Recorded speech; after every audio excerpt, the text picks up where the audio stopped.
مہذب انداز میں تہذیب کے دائرے میں رہ کر تشیع کی بات کی.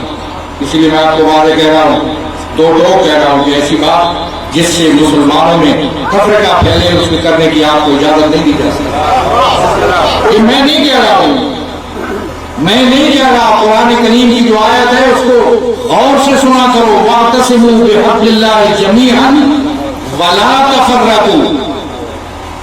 جہاں لا کا لفظ آ جائے، جیسے لا الہ کوئی خدا نہیں، ولا تفرقوا تفرقہ مت پھیلاؤ.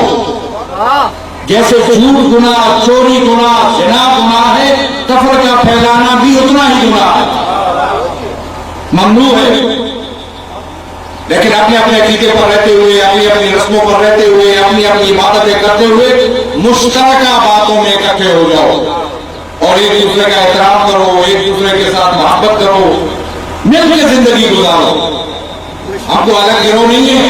پاکستان کے اندر یہ تعصب کہ شیعہ کو الگ گروہ ہے، اس کی زندگی الگ، اس کے رسوم الگ، اس کی عبادتیں الگ، نہیں. ہم اس معاشرے کا حصہ ہیں، اسی کے اندر موجود ہیں. جہاں ایک بھائی ہاتھ باندھ کے نماز پڑھنا ہوگا، اس کے ساتھ کھڑا ہوا دوسرا آدمی ہاتھ چھوڑ کے نماز پڑھ رہا ہوگا. شیعہ سنی وہابی دیوبندی کہاں کی ہے بھلا یہ ہوش مندی؟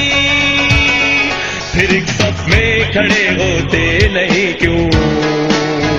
خدا قرآن پیمبر ایک تمہارا، خدا را ایک ہو جاؤ مسلمان